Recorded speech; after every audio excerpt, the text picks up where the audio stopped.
Every time I bring up a suggestion, Russ yawns. It's like he didn't get enough sleep last night. All right, hello, folks. Howdy, folks. It's happy Wednesday, happy hump day. We have some things to discuss, some interesting talk and interesting news regarding this Anaheim-Vegas situation. But we'll start with the pre-show. Go ahead, Russ. Yeah, so something interesting in baseball. You can never discount what a great veteran could do on a team, sometimes with younger players, or at least younger players than that one. So as an example, Jacob DeGrom, he's won 3 Cy Youngs. He's the best pitcher in the National League. But the only pitcher really close to him is Max Scherzer. Now, Max Scherzer's a Met, right? So during the spring so far, early going, Scherzer's been talking to DeGrom, and they've been buddying up. Now, really, the only one DeGrom ever really buddied up with was Noah Syndergaard, but he's no longer on the team. And DeGrom is older than Syndergaard. So in this case, Max Scherzer's older than DeGrom, and he's talking to him about pitching. And some of this is really, like, we would all think, at this point, what could Jacob DeGrom learn about pitching that would make him any better than he is? Because no one could hit the ball as is. Mm-hmm. But yesterday was the first game he ever threw a first pitch curveball. And the only reason he did it is because Max Scherzer dared him to. He said, "You never throw a first pitch curveball. Why don't you do it? Curveball's in your arsenal, but you never use it. Why don't you use it?" And that kind of stuff, Kev, is really valuable to get to that next level, even though I don't know if there's a next level for DeGrom. But still, you're always sort of learning. And this is where, to me, that's one of the great things of sports and baseball. Yeah, no, I agree. That especially in baseball, where guys got a lot of time to sit around and talk about their game. For pitching, to me, is you have a pitching coach on the team, but it's usually the other 10 pitchers on the team that are giving you more guidance, because they're all invested in you as a friend, and they want you to be better. And I think sometimes that runs contrary to even what the pitching coach says. But it does. I mean, look, you're right. I mean, the pitching coach gives them the format to sort of train and what he wants the rotation to be. Beyond that, the other guys all have more influence. Well, I know that with the Yankees, when CC Sabathia came, that he was a Cy Young pitcher, and he led them to a World Series in 2009. Later on, when Andy Pettitte was around the team, and I can't remember if he had just come back as an advisor, or this was when he was still pitching. I think it was when he was still pitching. He showed Sabathia the cutter.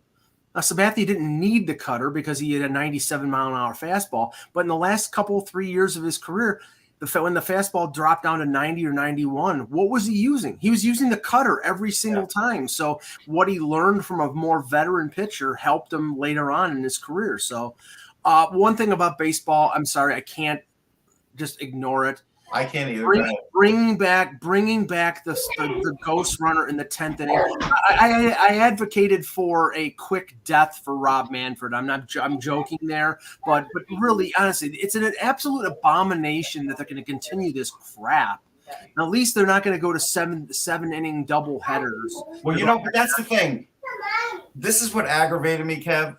The trade-off was, well, I gave you back 9 inning double headers, but now we're going to still do this. Even though they had taken this off the table. It's like, why does it have to be this or that?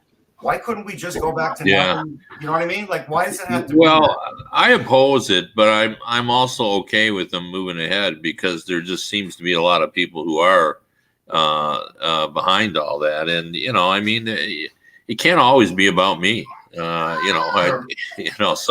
but I'm a traditionalist. I like the idea that a game might go 20 innings. You tune in, especially when you're young. When I was a kid, I'd want it, if it got to 10, I'd want it to go to 11. If it was 11, I'd want it to go longer. Yeah, I mean, you wanted a 20-inning game sometimes. Yeah, you do. You do. But that's not what works in the real world. No, I know. When you got to, so, I mean, I understand why they do it. It's not for me, but, I'm not the only fan they have. I don't particularly want five-hour games, but when the Red Sox play the Yankees, that's what you're normally going to get. I mean, they didn't bring in the pitch clock, which I was in favor of. You talk about a new innovation, that would have been fine. A pitch clock or a clock on the batter getting back into the batter's box because he's too busy adjusting his They're clock. saying next year. We'll see. Yeah. But now the other thing that I didn't like is what I'm calling the Shohei Ohtani rule. If you're a pitcher and you get pulled from the game, you can if you're a guy like Ohtani who's also the DH, you don't have to come out of the game as the DH. Right. This is a problem, Kev. Now they've tailored the game for one guy. And I do have a problem with this because you should never change rules that are supposed to apply to everybody for one. Now, if it's going to be like a penalty situation in hockey because this one guy keeps getting away with it and you call it, I don't know, the Brad Marchand rule because he always got away with slew footing and now all of a sudden it's a penalty, I get that. But a rule like this, you are literally changing for one player. Yeah, and it's not like we're going to suddenly have 20 guys. Like, No. I don't mind making a rule in anticipation of how the game is evolving, but the game is not evolving. It's not. It's going the opposite way. Yeah, so I don't get that. So. He's a unicorn, so you're gonna make a rule for one guy who sort of defies logic. So honestly, some of the changes that have been made, or some of the changes that were announced, again, it's making baseball look like a joke. But under Rob Manfred, the league has started to look more and more like a joke with every succeeding year. Okay, I actually have a pre-show that's somewhat hockey related.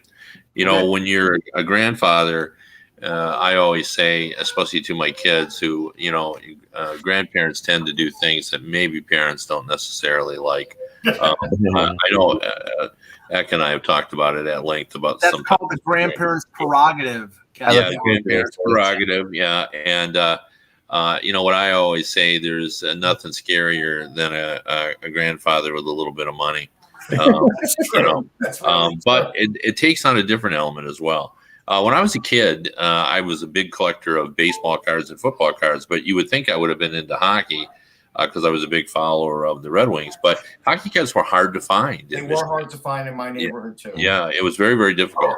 And one of the things I was really interested in, I had seen them, but we certainly didn't have them, was the Sheriff coins that came out in 61 and 62, which is a collection of coins with the players on it. And I've always sort of, for the last 20, 30 years, kind of looked at those things, at some point I'm going to try to put together a set. Well, that time is here. I'm a grandfather with a little bit of money, and I'm thinking about my grandson moving on. So I have bought my first coin, and I wanted just to put that up there. I don't know if you could see it. Gordie that is Gordie Howe. Oh, that's awesome. And they're reasonably priced for being, let's see, so 40, 60 years old. Yeah, 60 years old. And, Gordie was $15. And I just bought Sid Abel, who was $5. And then I bought a lot of other, not a lot, but a lot right. Of coins. I think I bought like 12 for, $30. So I'm on my way, and, I'm having fun with it, and I'm going to do it. And it's totally frivolous, and I don't care. Well, here's something fun about that, Kev. So a young Hockey Hall of Famer, current Hockey Hall of Famer, used to put together those coins, and it was Brad Park. Oh, okay. All right. Because he talked about it. I interviewed him about it probably 3-4 years ago, and the guy who used to manufacture them lived on his block, and there was a machine that sort of put the plastic coins together, and he was a kid doing it. Really? Oh, yeah. Cool. My favorite thing back then was on the well, it's not back then. It was like maybe 10 years after that, like in the 70s, was the grocery market hockey sticker books. Yeah, I was just about Loblaws in the Buffalo area, which was a Canadian company. They had the sticker books, and I think it was around 74 because 75 because I had the Washington Cap. That's the reason I remember Mike Marzin and Ron Lowe, because they were because of their stickers. Yeah. They were great. That was like a reason to go to the supermarket when you could go, with your mom. The problem is, in terms of being a collector, if you put the stickers in the book, it immediately lost its value. It was like to have the stickers separate from the book and to have the book is what the collectors would want nowadays. Once you peeled it off and put it in the book, then it lost its value. Who in their right mind back then? It was really the mid 70s when we started to talk about value of cards. Prior to then, there was no. You completed your sets guys would sell them I in used the to back of tape them up sports on magazine. posters and hang them in my room. Yeah, and you Right. but there were guys that would sell you the cards you needed to put your set together. But how are you going to have the force? A friend of mine was a big fan of the band Kiss, and back in the mid 70s, they put out a set of basically Barbie doll type of of each one of the members of Kiss. He bought them, and he kept them in the plastic containers. He never opened them, and they're worth thousands of dollars because they never were opened. Even in the 80s, I took the Yoda out of the plastic from the original Star Wars set. I still have it. The snake is there, but I took it out, so it's worth a lot less. But I had it on my desk. It's like I knew even then this could be very collectible, but I got it as a gift, and I was like, you know what? I am going to enjoy it. So sometimes you just have to enjoy it. But now the crazy people out there buy 3 of them. They buy one to trade, one to sell, and one to do whatever you want with. But if I'm buying 3 of everything, come on, that's crazy. It's nuts. That is absolutely nuts. I mean, who in their right mind would have not put the stickers in the sticker book? That doesn't make any sense at all. It's absolute lunacy. There's. I do have a story. Maybe I've told it on the show before, but I remember going to the early shows in the 70s. It was right when I had got into college. It was my freshman year. There were several people who, were into sports collecting, and we all went to a show at the Dearborn Hyatt Regency in Michigan. And I had by then, the only collecting I did was there was some stars, and I would collect every year that they had. But I collected Bobby Orr cards because I just thought he was an unbelievable player. Right. But I didn't know his rookie card. And the guy went, and at his table he had a rookie card, and he wanted $1 for it. I thought it was an outrageous price, but I bought it for $1 in 1974, and I put it in a top loader. And for some reason, and I'm not sure why I did this, because I really have not done this since. When grading came out, I decided to have 5 or 6 cards graded, and one of mine was a Bobby Orr, and I got a 7 out of 10, which at the time I thought, well, that sounds good. Okay, great, yeah. And I've kept that in my safe deposit box all these years, and just recently I saw one go in PSA 7 for $23,500. So that was a pretty good for a $1 investment. That's not bad. Not bad at all. I mean, that's hard to beat. Yeah. Wow. All right, let's talk some hockey. Here we go. Okay, ready? Hello, Hockey World. It is Wednesday, March 23rd, 2022. I'm Michael Agello, and I bought 3 of my own rookie cards, and I'll be waiting till the next millennium for them to be worth anything. I'm Russ Cohen from Sportsology, and you can see behind me I have the whole Schitt's Creek collection of Funko Pops. As an example. I never noticed that before. I'm Kevin Allen from Hockey Buzz, and I have 50 some years worth of credentials, and I found out about a couple of years ago that those actually have some value. Yeah, I have a bunch too. You're right. I bet they would. Yeah, I've kept a collage of mine. I've kept every one of my credentials actually on the wall that I have in my room. So yeah, that's awesome. And I'm Eklund. You're watching HockeyBuzzcast on HockeyBuzz.com. This is the podcast that comes to you every Monday through Friday at this time to fill you in on the comings goings in the hockey world. And I know a couple players like Tuomo Ruutu and John Madden and Jason Spezza, who have the original I Am Eklund t-shirts that I made back in the lockout. These guys requested. So I remember one time watching Jason Spezza being interviewed in Ottawa and had the I Am Eklund t-shirt on back right after the lockout. So there weren't many of those made. You better not take them out of their box. I'll tell you that much. I am Spartacus. The only thing I knew about Eklund back then was sometimes he would be on Sirius when either just before me or just after me on a weekly spot. Yeah. The only thing I knew about Eklund was that he was Al Morganti. That's what that was the first rumor. Eklund was Al Morganti, and the Hockey Insider is Alexander Daig. So right. Kevin was convinced. I'll never forget talking to Kevin on the phone for the very first time. I'll never forget as long as I was in my parents' house, crazy, where I grew up, and it was just I'll never forget it. As long as I live, it was. And yeah, you were definitely convinced that I had to be Al Morganti because I knew some things that you thought only Al Morganti knew. Well, no, I mean that's who someone had told me. I really had not, done any level. There's a difference in their accents, though. There is. So No. yeah, for sure. Well, I knew Al, so I knew as soon as I talked to him that it wasn't Al. So, Well, the funny but thing I was just Al thought was- it was funny. There were a couple other people, but I don't remember who that people guessed you were. Yeah. Panaccio. People would think a lot, but the funny thing is Al was actually probably the first person to legitimize me to a lot of people in the bigger hockey world because of something that I knew that he knew, and you knew. We talked about. I won't even go into what it was, but something involving Mario and Wayne back then, and it was something that when I wrote about it, that's when Al Morganti contacted me, and I don't know how. My theory was he started having fun with it and putting it out there that I was him. And that I think that's how I got around, because it started getting around to other people that I was Al Morganti.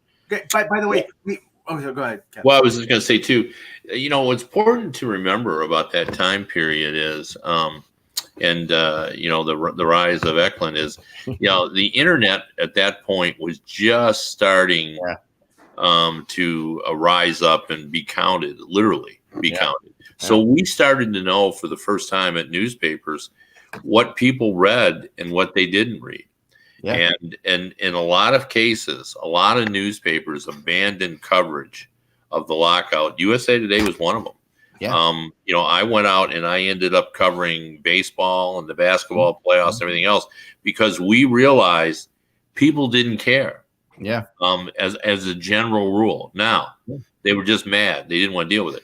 But some people, the real hardcore people, did care, and X grabbed those people. A whole lot, those people gave coverage. But we, we simply weren't involved. A lot of the top newspapers just, when it gets close, call us, and we'll be back. And speaking of that, the media learned their lesson, Kev, because I know for a fact in talking to reporters who covered the when the season started in January, the 2012-2013 season, that there were reporters that were basically staying in outside of the NHL offices. They were like in an ATM outside of the NHL offices because they wouldn't let them in the building. They had to stay someplace warm, but they were there following the story in November and December in New York, because there were people interested. They realized that they dropped the ball years before,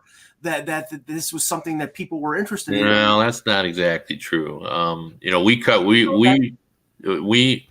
We kept track of the numbers, a pretty thing, but we eventually decided by the next lockout that we had to do it because it was a news story and we should still do it anyway. But the numbers are never good on lockout coverage. And I'm not speaking to Canada. I have no idea.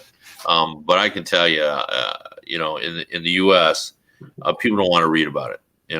When it's close, then people will read. But before then, they, it was just horrifying that this, you'd spend so much energy on a story and nobody would read it. Yeah.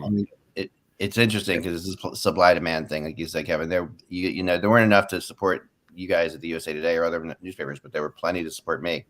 And, it's an interesting, to hear the other side of that, the perspective of it. Yeah. Well, the hardcore people needed to go somewhere, Yeah. And as it got crazier, and crazier, and more NHL people started talking to me, and more NHLBA people started talking to me. And then I started getting it. It was just because people knew that I was the only one kind of covering it. I became sources just came to me left and right, which was a lot of fun at the time, and, crazy stuff. And my memory of the first lockout though, was, there was no XM radio. There was no internet really. There was no Twitter for sure.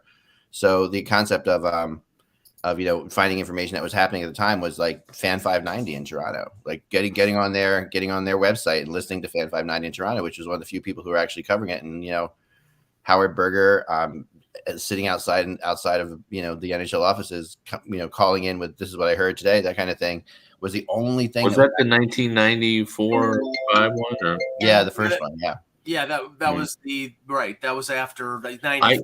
What I remember most about that was just a great moment is we were actually in a press conference when the clock struck midnight and they were officially locked out.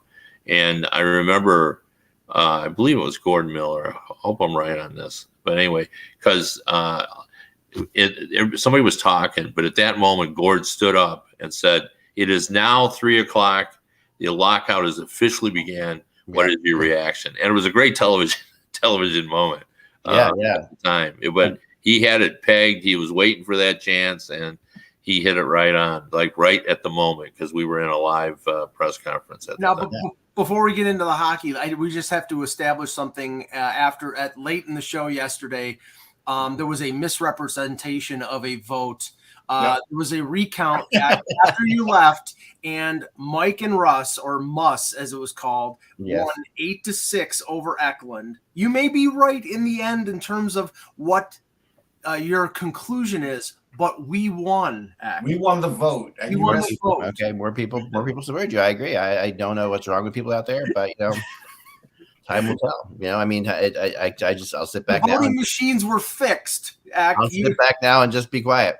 Well, the funny thing about the voting machine being fixed and tying this all together before we move on is that, my blog, when I started the blog on Blogspot back then, it was at the same time that like the recount, like this was like the Bush. Well, that's 2000. That's right. But no, I know that was earlier before, like the season we lost was 03, 04, 04, 05. Somewhere. Yeah, 04, 05. Right. 04, 05, yeah. So coming out of that, if you remember, there were a lot of political blogs just starting up. And that's why I started a blog. And blogs were hardly any, but the only blogs that existed out there were like political blogs. The Drudge Report. Like the Drudge Report, right. And that's why that's why the Eklund Report was going to be my original name before I said let's go with HockeyBuzz, because I liked HockeyBuzz a lot better. But yeah, we bought both of those, I think, way back when. But yeah, that was. I will say this: my lockout coverage on Sportsology back in 04, 05 was I'm covering the AHL full time, and I covered that whole thing. I remember that. I was reading your stuff back then too, and yours and that's what I did. That's what I did for the first 3 months of 2012. I was covering the Marlies constantly. And that was. I read you, Russ, and I read the guy Inside Hockey Guy. What was his name? Oh yeah, Kevin. Kevin Greenberg, right? Kevin Greenberg. Yeah, Kevin Greenberg. Yep. I started out covering it, but pretty soon when we kind of saw the numbers, then it was one of the best years of my career. I went to Europe twice to cover NHL players over there. I covered the World Championships in Vienna. Yeah. I did baseball spring training. I covered the NBA playoffs for 4 rounds. Like, it was just an incredible season for me. Yeah. I was on the road a lot. But, and then I came back and, it was still going on. I mean, stuff to write about. There's a fun thing about the whole thing, like we also had a chat room that back then, and oh yes, Randy has definitely got the longest running chat room. He was in back during that lockout of 04, 05. He still thinks he's in that chat room. That's the funny thing. And Mike was in that chat room, and that's how I ended up. Brian Metzer and Sean Metzer and these guys who actually like had no connection whatsoever to hockey at all, really, as far as like professionally. Was Mike just as negative back then as he is now? Oh yes, you think Mike has ever changed?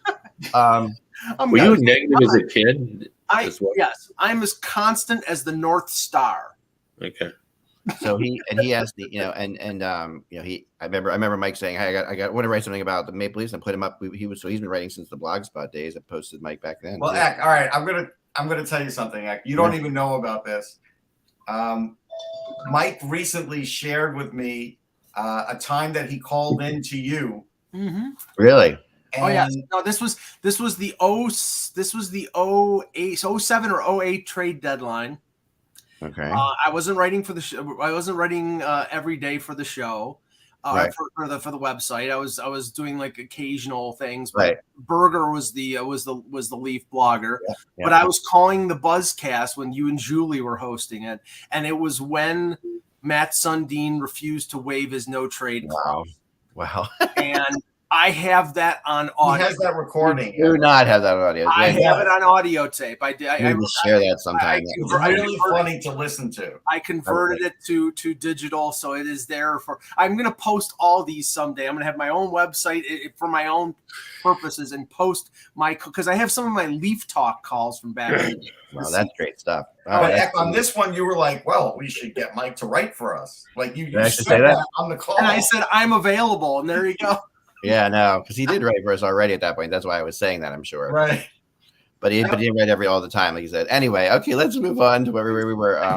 I used to call Ryan Garner's Shark Buzz show. Oh, Ryan Garner's. Talk about the Leafs, but anyway. Okay, so last night we were talking, or should we start with the ever unfolding Dadonov. Yeah, we should do the Dadonov thing first. Okay. Yeah, let's go. Just 2 hours ago, Cap Friendly was the one who pointed it out that the NHL moved Dadonov back to the roster of the Vegas Golden Knights. So nothing officially has been said or publicly has been done, but he is so Cap Friendly said, and they have ridiculously tight connections. I mean, if you don't know any better, you would think that Cap Friendly is being run by the NHL itself secretly. You mean it's not?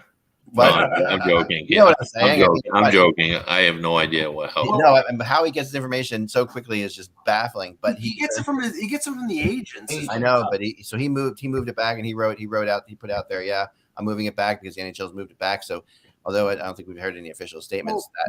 We haven't. But Elliot Friedman just mentioned about half an hour ago that there is some sort of chatter. Now, remember, if Dadonov is traded right after the deadline, it's sort of like trading after the deadline in baseball. Like they don't qualify, the player doesn't qualify for the playoffs or something of that, that nature.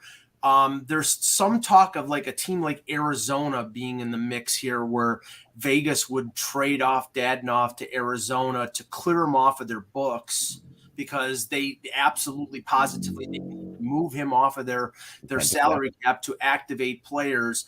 Normally the rule is if they trade him someplace, that player can't play for the rest of the year. They might make an exception because Arizona is not going anywhere, but that Dadonov would be moved off that way. And now the question is whether Arizona is on his no trade list. And if it is, then that doesn't make any sense. Yeah. Right. But it's presumably to a team that is not on his no trade list to give Vegas some relief. I would seriously doubt that there's a team on his no trade list that could do it. Like, I think that, I mean, how about Detroit? Maybe Detroit might be. That's possible. Maybe they're on. The Rangers still have cap room. If he's okay. But they can't play in the playoffs. Yeah. No, I know. I get that. Yeah. Do they have $5 million though? I don't know. I have to look. I don't think so. After getting Kopp and after getting they may not after that. That's true. Kopp and Mott, right? Mott and Kopp. Mott. Yeah. Mott, Kopp, Ron. Right. Yeah. So, but it is, so. Yeah. No, they can't. If he has to go back, 900,000, so they can't do it. If he has to go back to Vegas and they can't do that, what then?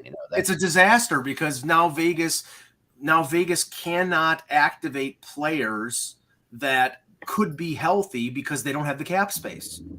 And Alex Martinez played, right, twice now.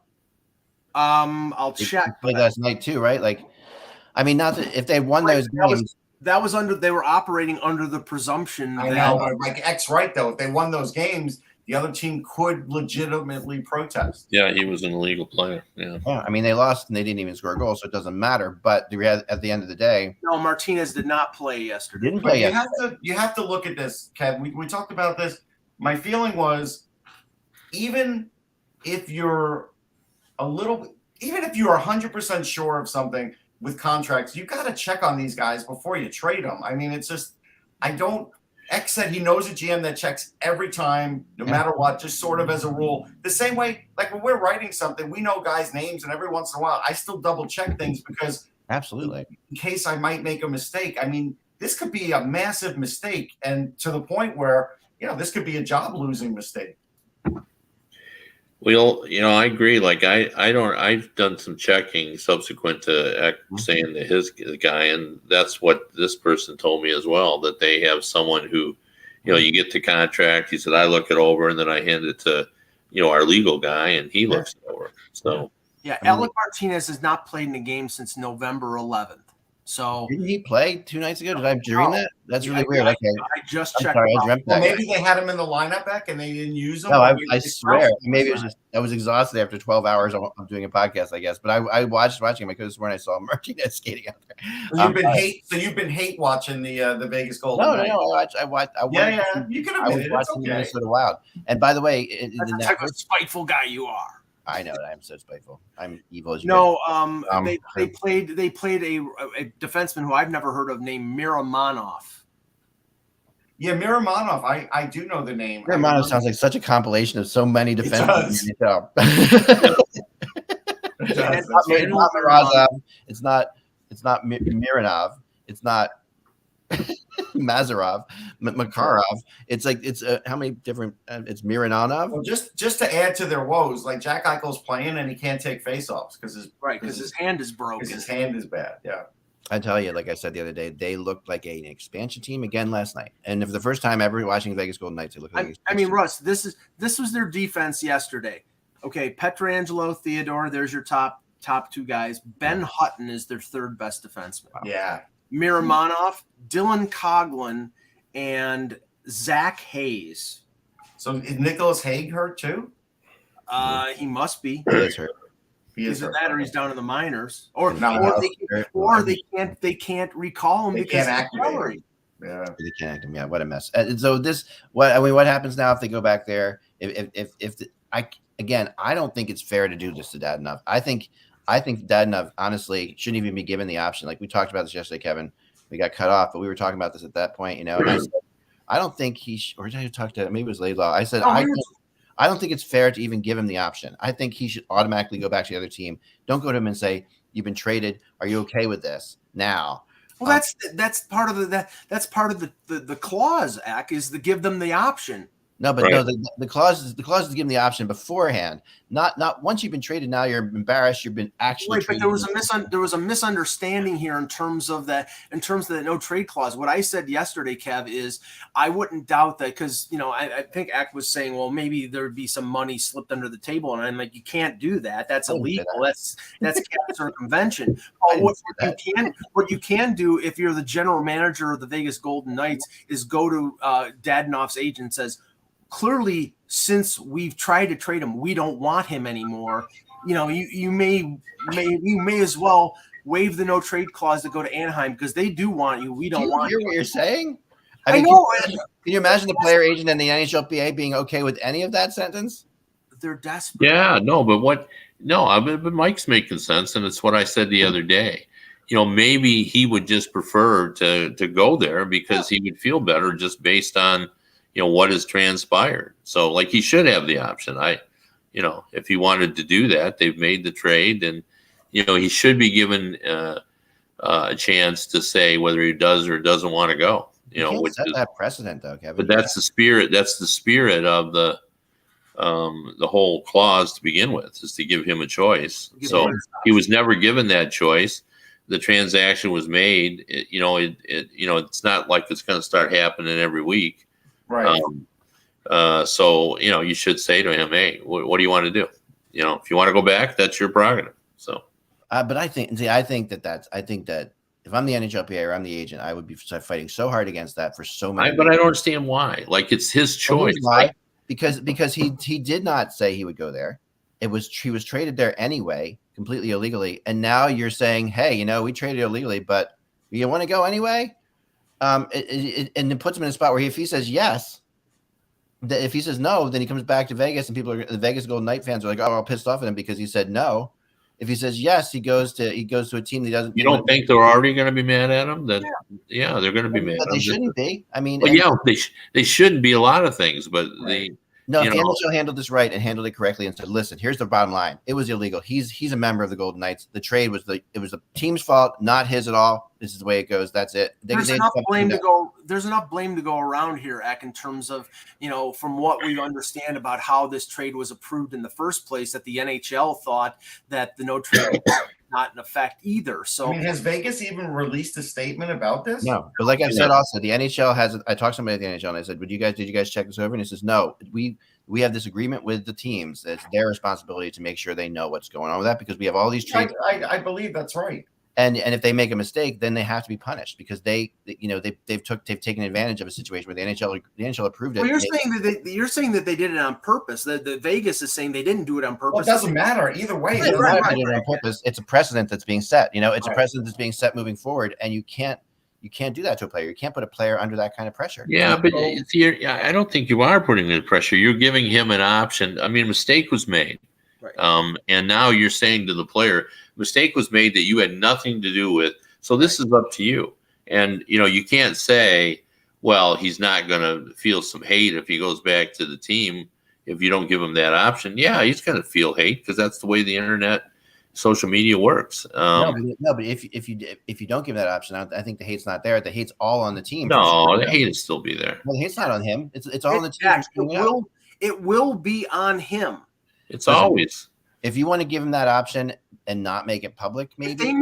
But the second you make that option public, you put Dadonov in a lose situation. I'll say it this way. Yeah, I don't think if the Vegas Golden Knights miss the playoffs by 2 points and Dadonov does not waive the no trade to go to Anaheim, Vegas Golden Knight fans will blame Dadonov. Yeah, no question. I mean, that's a no-brainer. The idiots will. You're right. I'm not going to sit here and defend the fact that people who are.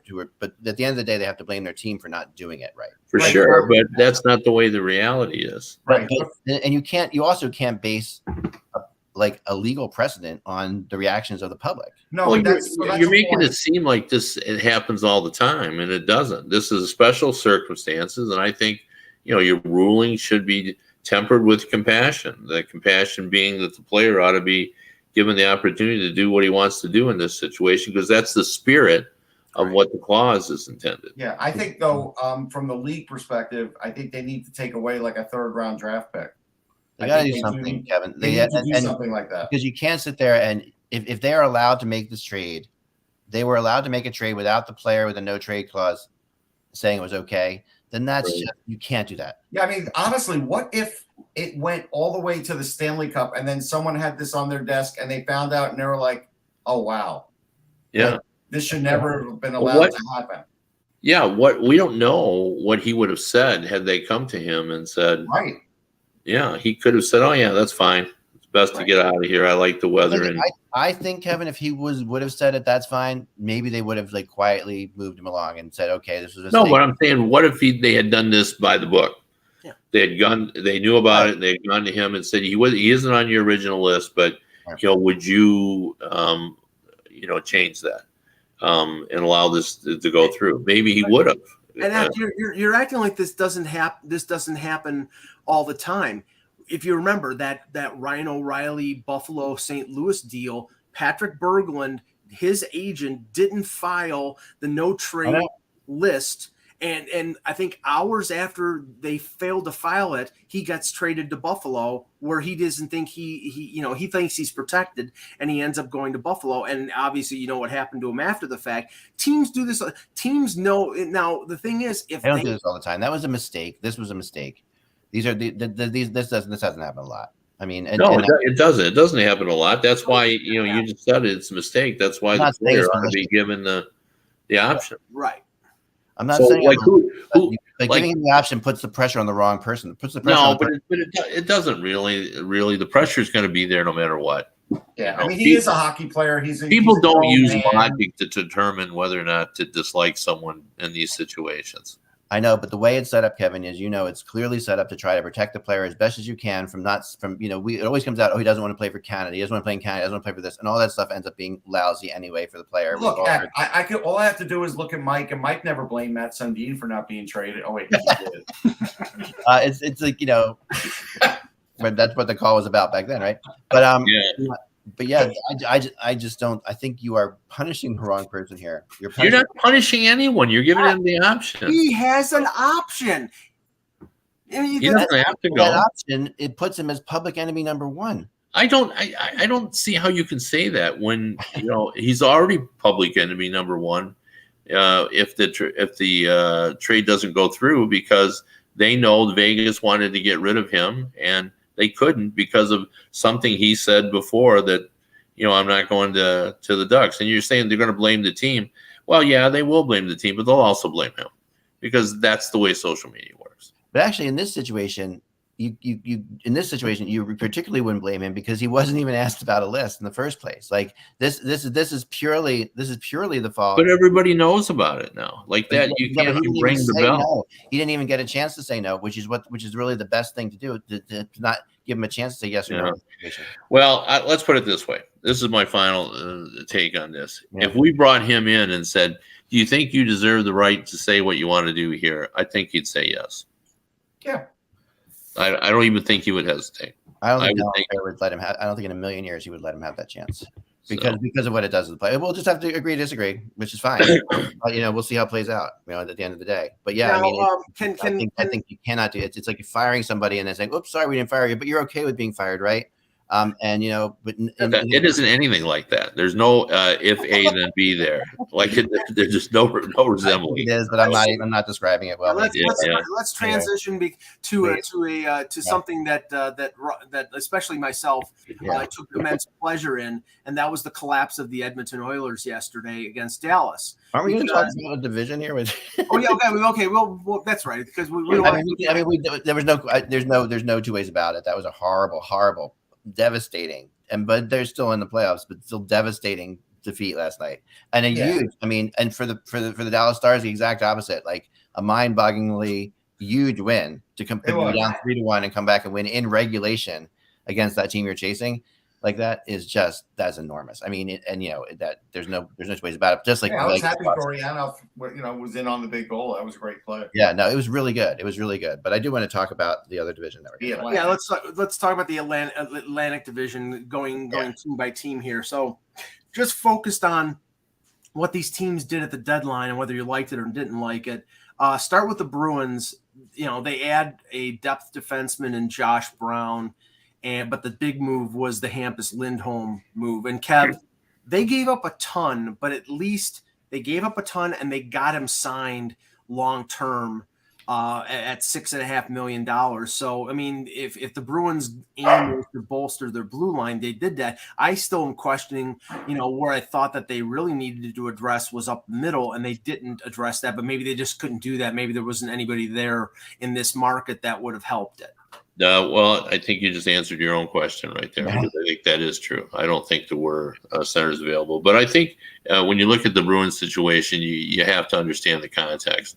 Like, they have been looking for 2 years for a Hampus Lindholm, and they got him, and they've signed him up at a reasonable price.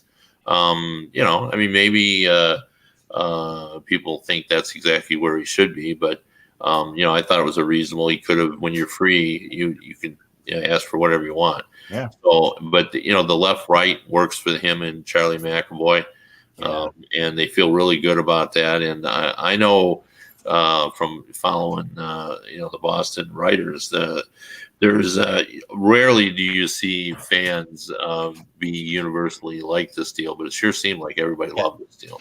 So especially Boston fans. Yeah, that's what I'm saying. Yeah, right. That's exactly it. They were.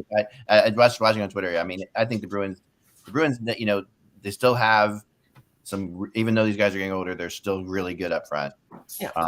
There are questions about next year whether or not somebody who used to be on their team could return to their team from Europe. That's going on right now. We won't get into it, but Krejci. Well, maybe Krejci could return.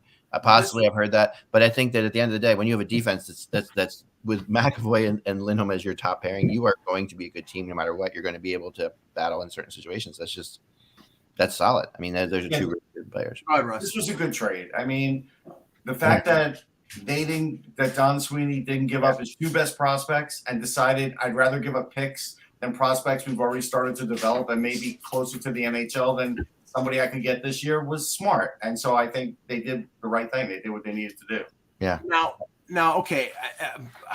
They tried to get a center. Remember, they tried to get Drew. Right.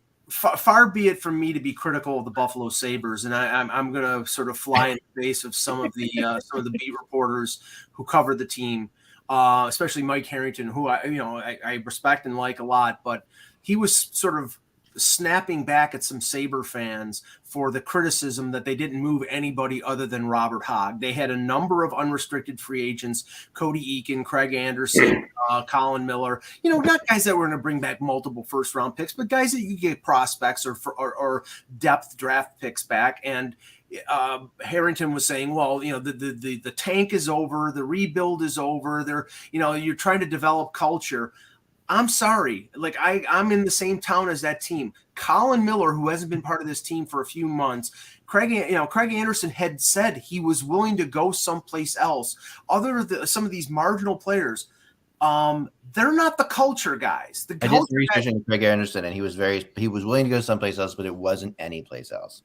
There were some things that he had specific places that he wouldn't go. Yeah, I heard Washington was one place. No, I don't know if Toronto was interested in. And Craig Anderson is, as much as I think he's a fantastic guy and he still can play goal, is he really? I think the problem with all their players were they just weren't quite good enough to be part of the bidding wars, and they ran out of teams that needed. But Eck, my point is, and Kevin Adams came out and said, well, we just didn't get what we were looking to get. And I'm sorry, in where you are in your development right now, you get as many assets as you can. If it's 4th, 5th, 6th round picks, even if they're all 6th-round picks, you take them. You bring them in. You devote yourself to scouting. You got more bullets in your gun.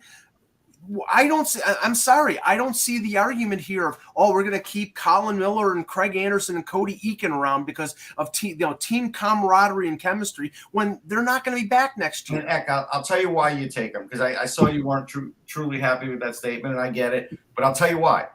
I'm taking 5th and 6th rounders because when it comes down to draft time and all of a sudden the team calls me and they're like, hey, we really want to get this player.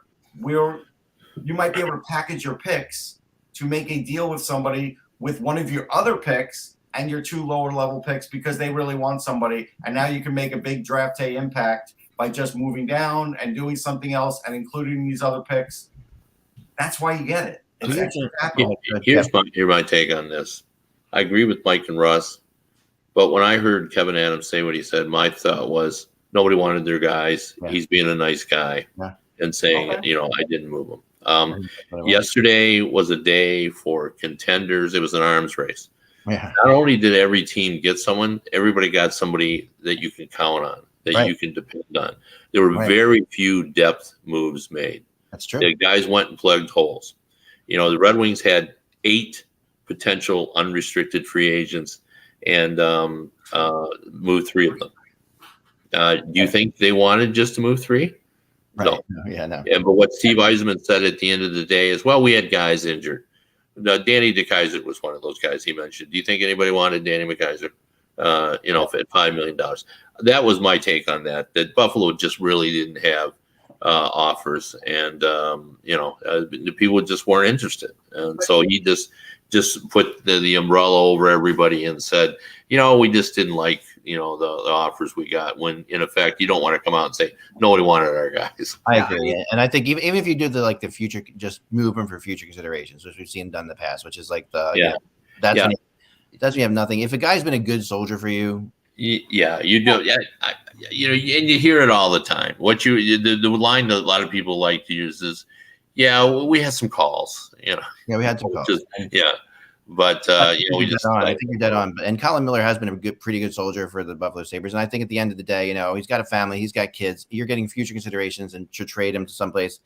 I mean, or if you're getting I agree that every pick is important, Russ. I'm not saying that, but I think you very rarely see there's like someone moving up in the 2nd round or in the 1st round or in the 3rd round because they threw in an extra 6th round pick. But it happens because a lot of times that's not why they move up. I think it happens more often than you think, because a lot of times, and Kevin can say something to this, a lot of times when you're making a deal like that, the other GM will say, hey, you got to give me something else so I can sell it to the fan base. So I'll give you a quick example. A couple years ago, Toronto and Buffalo, who never trade with each other, swapped slots in the 6th round. The Leafs gave them a 7th round pick they had gotten in a previous trade. They moved up. They drafted a kid out of the SHL who's going to play for the Leafs in the next. That's when that's when you see the swaps in the 6th or 7th round. If somebody's out there that they really like, that can happen every draft. Every asset is valuable. Yeah, but what I'm just saying is that those deals I don't think were available this year. I don't know. I think that's probably true. Yeah, because there just wasn't a lot of depth moves. You look and it was all, choice prime A type players. So. Now, segueing to the Red Wings, they moved Nemestikov for a 4th round pick. They moved Stetcher for a 7th rounder. Those were, especially Stetcher for the Kings was a move made out of necessity because of Doughty's injury. But the big move was the Leddy deal with St. Louis. And Russ, you said you were watching that game and Waldman looks great. And I've been high on Jake Waldman since his college days. I got to see him in tournament play. He looked really confident. He was making good passes. He had a couple shots on net. That's what Jake Wallman does every game, and he hits a little bit. He was a really good guy to get in that trade. Yeah, I mean, my take on that trade was this. St. Louis was interested in Letty, but probably didn't want to give up a second-round pick for a guy who was minus 33 and whose offensive production was down a little bit this year. But they had a couple of guys that they wanted to move off the roster. They were probably going to lose Wallman because he wasn't going to play the remaining games necessary to make him a restricted free agent. He was going to become unrestricted. And they also were, I think, happy to move Sundqvist, who has another year left on his contract. He suffers from Michelangelo disease. He's often hurt. They were dealing with it. Everybody likes Sundqvist, but, they really didn't need him.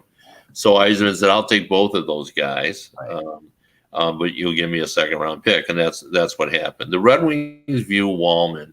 Yzerman talked about having followed his career since Providence and always been intrigued by that. I mean, everybody remembers, or probably a lot of the hardcore fans, when he was like 15 years old, everybody was talking about him because he had dual citizenship. He could have been American, could have been a Canadian. Both sides were fighting over him because it looked like he was going to be a star. Yeah. He's never developed like that. He could skate like the wind. He's big, he's 6'2". He can play big shot. And the Red Wings think he can play for them. They don't think he's suddenly going to be the player that everyone hoped he was going to be when he was 15. But they think he might be able to play for them because, he can do a lot of different things. And they feel he's always been behind someone, wherever he's been. And they don't think there's anyone blocking him. Now, the argument against that, of course, is that if you're really a good player, no one's ever, kind of blocking. Yeah, but that argument is valid, Kev, because, I mean, I followed him in St. Louis and always thought, okay, this will be the year that he gets the opportunity. And every time that happened, they added a Scandella or a Bertuzzo or somebody else on the bottom pairing. They never gave him a full chance. So now he'll get that full chance. Yeah, but I mean, you just made my point. The guy they were always adding was on the bottom pair. They've never really felt like he could, move into that. So the Red Wings think, he's going to be able to play for them, and maybe 4, 5, 6, but that's fine. Yeah. But they really do like Sundqvist, and they're concerned about his injury. He showed up. He's hurt now, but he probably should be shut down. But he wants was physical in yesterday's game. He was. He was for sure, but. They like him, and they like the size. He's 6'3", and he's 210, 212, somewhere in there. So remember he's one of the many victims of Tom Wilson. He got hit in a preseason game by Tom Wilson and got concussed, and he was out for a significant period. So, but he's he's got a cup ring from St. Louis. I do need to point out one thing too, just from yesterday's game with Moritz Seider. You got to remember, he doesn't even have his man strength yet. He's going to be effing scary when he does. He's already pushing guys over. It's the German Victor Hedman. They're starting to now that most top rookies, especially those who put up the number of points Seider is there's highlights of their offensive thing. Right. With Seider, everybody's putting together highlight tapes, and one of the things he's starting to do. The Peter Forsberg reverse check. Oh, I love that. He did it against Seider is a master. I love that play. For those of you who don't know what it is, it's when someone comes in to hit you, you brace yourself in such a way that they end up flat on their back. Well, right? You push forward as they're coming. Yeah, and you knock them over. I mean, they're trying to take you out. Another big. I thought you were going to mention this, Russ, because I was listening to the Jim Jackson and Keith Jones and all that do the game, and in Philly, and there were 2 or 3 times when Jackson would say the Flyers dump it in. But Seider's there, so it's going to come right back out. Like he would say, even before he got it out, it was funny. I've never heard Jackson do that for anybody, like any defenseman. But that's how much the Flyers announcers realized that he was an automatic. You just have to keep it away from him if you're dumping it in. Dump it in at his side, and you're done. The one thing the Flyers haven't learned is to actually cover Lucas Raymond when he's on the ice.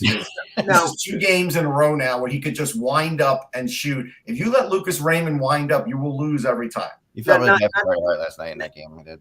Not to fast forward past Florida because we talked about Florida a lot.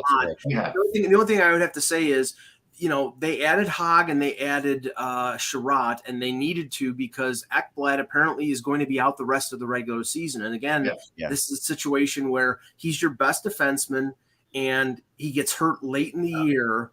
Now, from everything it sounds like, Kev, he's going to be back 100%. It's not like last year where he'll be back. It is interesting, though. I went back to make sure I just had not read it correctly. But, the Panthers said right after that happened that there was no structural damage. And then all of a sudden now he's out for the rest of the magic of LTIR.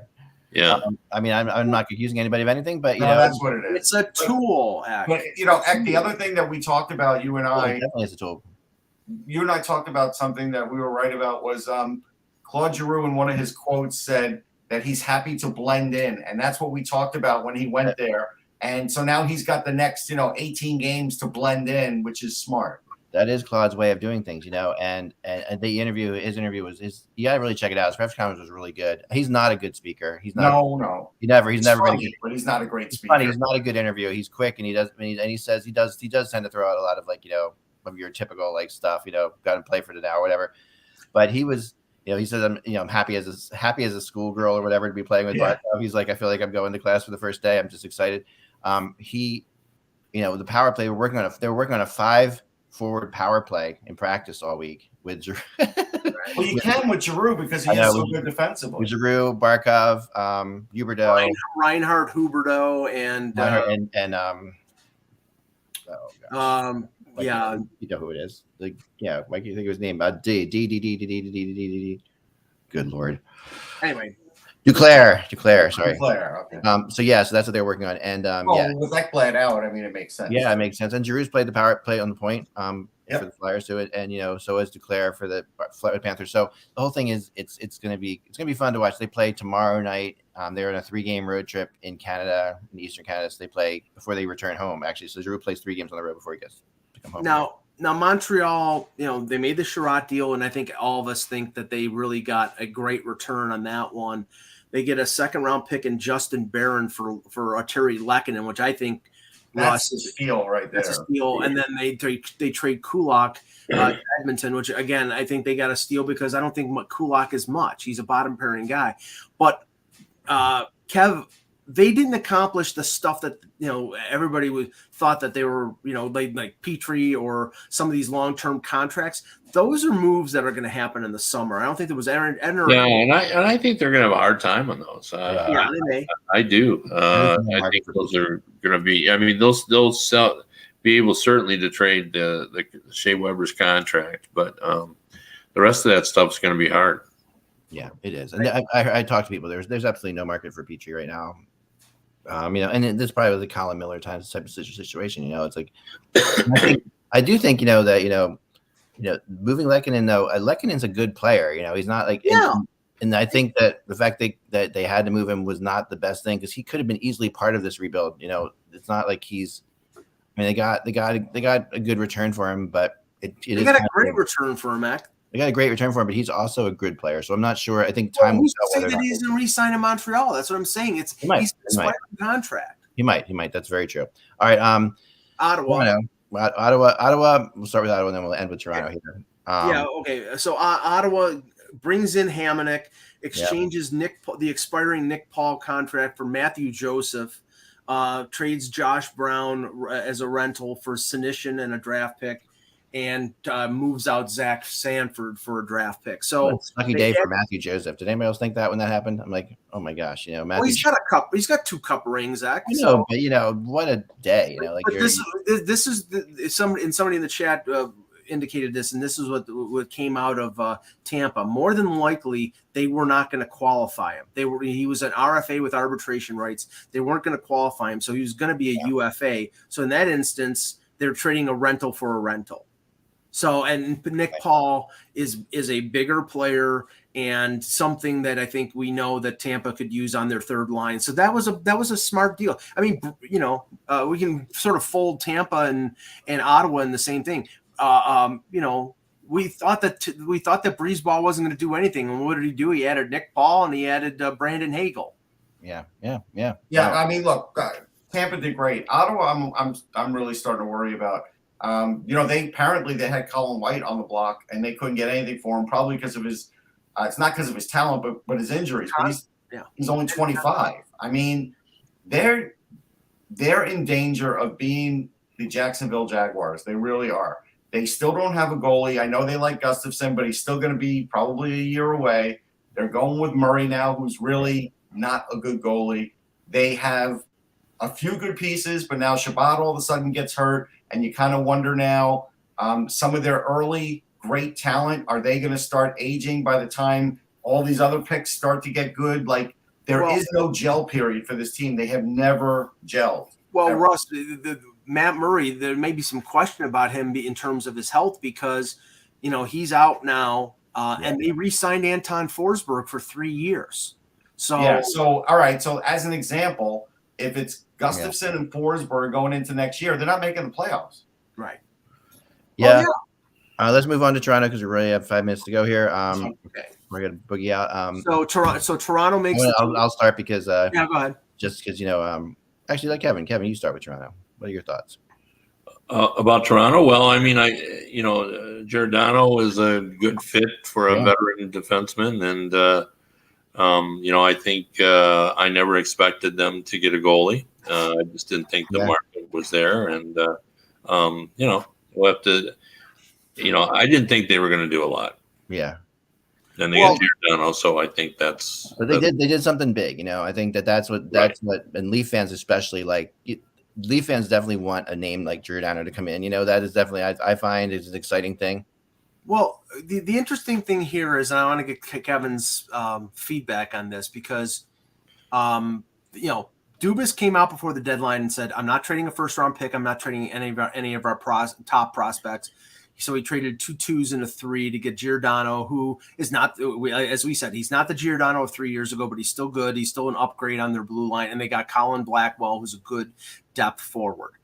That being said, Dubas bristled when asked a question in the press conference after the deadline from a reporter and about the report that came out from Darren Drager that the Leafs had offered they had offered a deal for Hagel, including a Fleury, that they ended up saying, no, this is too much, and they backed away from it. He was pissed off that it got out because it didn't fit the narrative of what the Leafs said that they were going to do. They were trading 2 first-round picks. They were going to trade Matthew Nyes, and they were going to bring in Fleury and Hagel when they said, well, we're confident of our 2 goaltenders in Mrazek and Campbell. And only the most ardent Leaf fan could be confident in Campbell and Mrazek. So the way Dubas reacted, it's almost like he was exposed there for doing something that he didn't want out. And I don't know what that means in the long term, whether that means he didn't want that out there, and maybe that's a sign that he's worried about his job. I don't know. I mean, I think they did fine at the deadline. I do think that is a sign that Dubas is under tremendous pressure, and I think he knows if he's out in the first round, there's a good chance he doesn't have a job. Yeah. Well, and I also think he didn't want it out so that his goalies didn't think he didn't. Have faith in him. I think that was the read on that. And, I'm not sure in this day and age that you can ever hope that anything you say. Right. No, it's really. And the funny thing is, just got make it happen though. He's still the funny thing is that he put it on Kyle Davidson, the Hawks GM. He says, "Well, you should talk to Kyle about that." And then Kyle Davidson came out and says, "Well, I'll talk about that with Dubas next time we're together." Basically, I heard from a third party source that it was neither camp. It was not the Leafs and it wasn't the Hawks. That it was a third party. And I won't go any further than saying, who represents one of the players that was involved in the deal, and then you'll get the idea of who it was.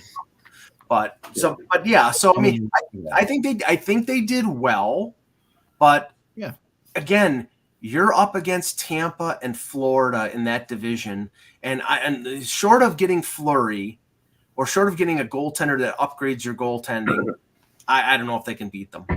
I mean, I think, and even so why, even then, you're going to have to play the series of your lives to beat either one of those teams, right? And it's Right. not against them. They might be two of the top 3 teams in the league. It really. If he does nothing, then he definitely gets fired. So he had to do something. Had to do something. I don't like the way he handles the press in general. I want to throw it out there. I think that him saying that we're not going to. I'm not a fan of people saying we're not going to do this. We're not going to give up a 1, and then puts him in that spot. Like you said, Mike, it goes against what he was saying. I mean, why he shouldn't have to be in the spot where he has to worry about that. Well, I think that's his goal, Eck. He doesn't want to give up any of his top prospects or his first round. That's everybody's goal, and that's obvious. It's not like you should come out and say it. Why would you come out and say you're not going to trade a first round draft pick? I mean, everybody kind of knew Bill Guerin didn't want to trade. You have to use the Toronto media market as your ally. But it's not your ally when you say that. Yes, it is, because the message got out there. So what does that mean? If the message gets out there, Mike, what happens as a result of that? Well, that means that other general managers will probably aren't going to talk to you because they know you're not going to. No. Other general managers won't ask for first round picks or prospects because they want you want people to talk to you all the time. But you don't want them to talk about the things that you don't want to trade. But maybe they're giving you something that is worth a first round pick.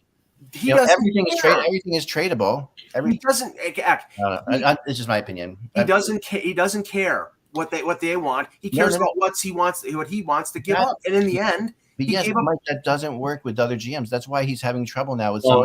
It's not the 1950s. You don't send a message to GMs through the media. You just call them up on the phone saying, "Hey, I'm not giving up any first round." Right. You do that, and that's fine. But at least you get it, and then at least you have a conversation with them. I mean, I talked to somebody who was dealing a trade. It's a GM who got called up about a trade. He's like, the guy says, "Are you interested in trading?" This guy's like, "Yeah, I'll trade anybody. What do you want?" And it's like, and it was a player he wouldn't trade, but he wanted to hear what this guy was offering up. He wanted to hear what was in there. He wanted to hear what was happening. Even though he said, "If you blow me away, we could, maybe you're going to offer me, Connor McDavid. Yeah, sure, we'll do that trade. I don't know, but that's the reality of the situation, right? So I think it's bad to shut that down before it happens, and I think that using the media in Toronto has to be done very well. I thought Shanahan used to do it pretty well. I just think Davis does as well. All I know is in the end, they didn't give up what he said they didn't want to give up. And they didn't. Right, and that's fine. But they would have if they could have made that deal happen. If they could have made Fleury and Hagel happen, they would have. Yeah, and that would have been fine. I'm glad that they didn't. But because giving up 3 first-round picks, or the equivalent of 3 first-round picks for a 38-year-old goaltender and a guy who scored 20 goals once in his career is asinine. I'm glad they did. Debate that all you want, but that he can't be upset about that getting out is what I'm trying to say. Like he can't really. Why not? You want because like Kevin said, you can't keep things like that. We're not getting out. Okay. And so instead of that, be proactive. Don't put out something that you could obviously be found in a lie. And then the Toronto people are going to be like, because you said you want to give up a first round pick and you were talking about a first round pick. That's you don't need to put yourself in that position. You don't have to. Lou Lamoriello and David Poile could talk and that won't get out. Or Steve Yzerman and Poile could talk. And Dubas was, and nothing could get out, Dubas was educated under Lou, and honestly, really, I mean, a lot of the things that he's done in terms of moves haven't gotten out. Yeah. I do have to go, guys. I'm so sorry. I got a doctor with my son. But thank you so much, Kevin. Thank you for everybody for watching the show. You guys can end it if you want me, or you want me to end it now. We're ending the show. Okay, guys. Remember, without the buzz, it's just hockey. We will talk to you again tomorrow, and then Friday we'll be back to talk about another division too. So we'll be back in the next 2 days. We'll see you then.